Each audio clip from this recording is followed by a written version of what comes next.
कर दीजिएगा।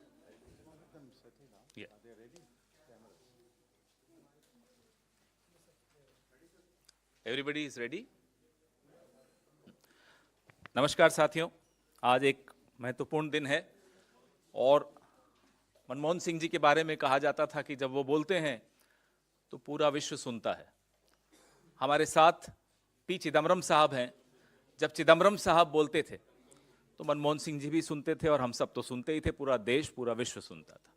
आज के बजट पर पहले श्री पी चिदम्बरम अपना वक्तव्य अंग्रेजी में रखेंगे और उसे फिर हिंदी में प्रोफेसर गौरव वल्लभ आपके सामने रखेंगे। ज़्यादा समय नहीं लेते हुए Shri P Chidambaram.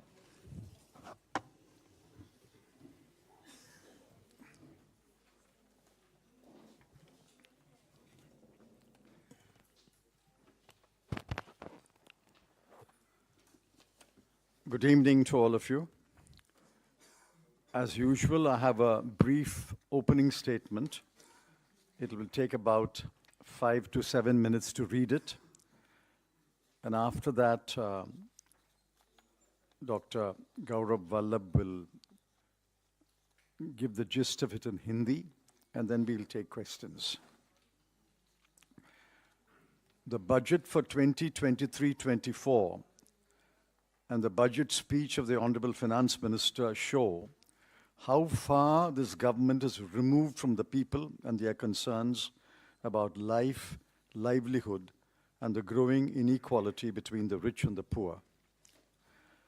Let me begin by pointing out with regret that the FM has not mentioned the words unemployment, poverty, inequality, or equity anywhere in her speech. Mercifully, she has mentioned the word poor twice in her speech. I'm sure the people of India will take note of who are in the concerns of the government and who are not. Let me turn to the numbers.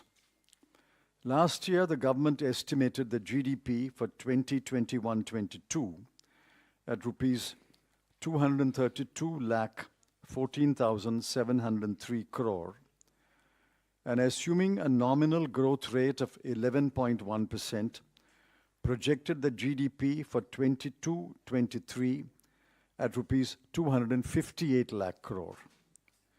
The GDP for 21-22 has since been revised upward to rupees 236 lakh 64,637 crore.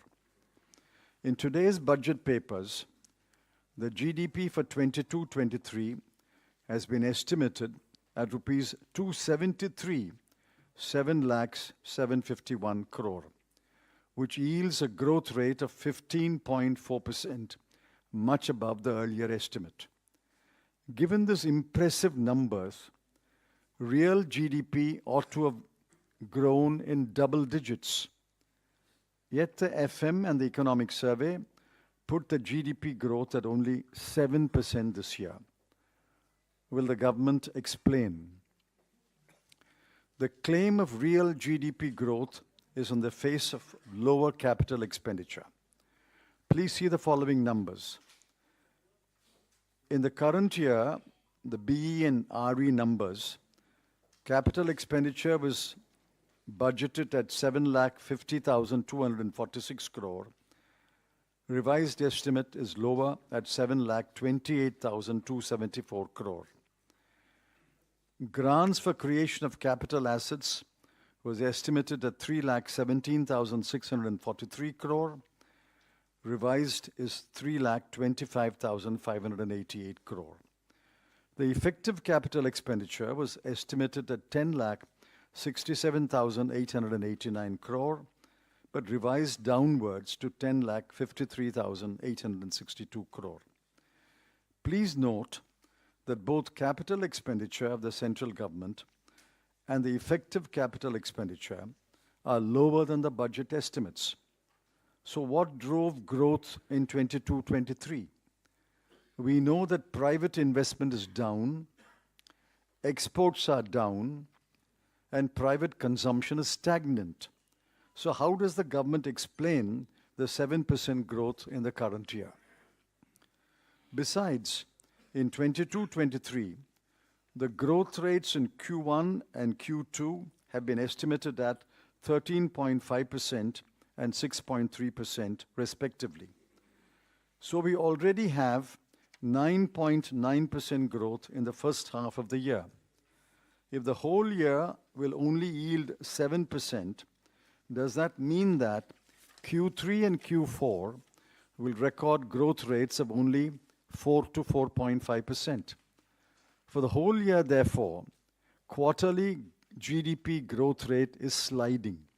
13.5, down to 6.3, down to 4.2, and then eventually down to 4.0. There are other numbers which are disconcerting. The lesson to be drawn is that the government is not spending what was promised on key schemes. Now, I've given the numbers in the BE and the RE. Just look at the numbers. Agriculture and allied activities, 83,521 crore, down to 76,279 crore. PM Kisan, 68,000 crore to 60,000 crore.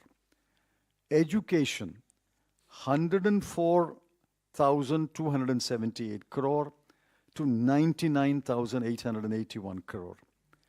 Health, 86,606 crore to 76,351 crore.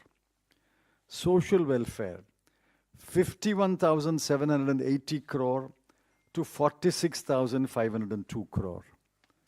Urban development, 76,549 crore to 74,546 crore. This is shocking. Umbrella scheme for development of scheduled caste, 8,710 crore to 7,722 crore. Scheduled tribes, 4,111 crore to 3,874 crore. Minorities, 1,810 crore to only 530 crore. And other vulnerable groups, 1,931 crore to 1,921 crore. Now look at transfer to state. What was promised was 3,34,339 crore. But what will be transferred is only 2,70,936 crore. Where have the remaining 64,000 crore gone? No taxes have been reduced, except for the small number who have opted for the new tax regime. No indirect taxes have been reduced. There is no cut in the cruel and irrational GST rates. There is no reduction in the prices of petrol, diesel, cement, fertilizers, etc. There is no cut in the numerous surcharges and cesses which are anyway not shared with the state governments. Who has benefited by this budget? Certainly not the poor, not the youth looking desperately for jobs, not those who have been laid off, not the bulk of the taxpayers, not the homemaker, not the thinking Indians who are shocked by the growing inequality, the rise of the number of billionaires, and the wealth being accumulated in the hands of the 1% of the population. And certainly not you. You have not benefited by this budget. This much is clear. The government is determined to push the fortunes of Gift City, Ahmedabad, at the cost of other commercial and financial centers. The government is also determined to push the new tax regime, for which there are few takers for a variety of reasons.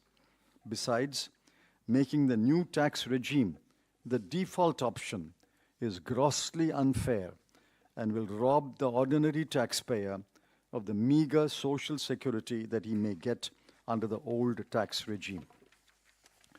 The Economic Survey listed all the headwinds that the world and India will face, but did not offer any solutions to face these headwinds.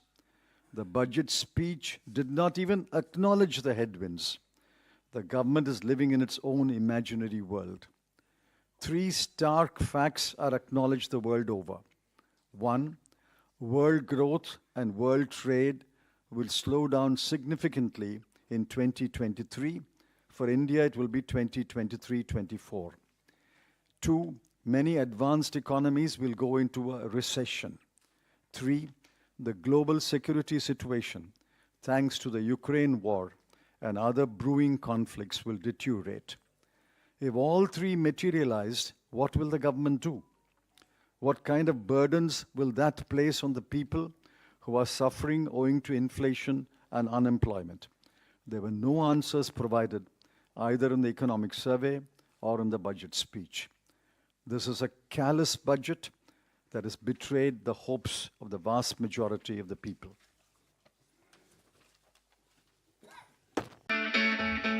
It's great to see you here. Thank you for watching our work.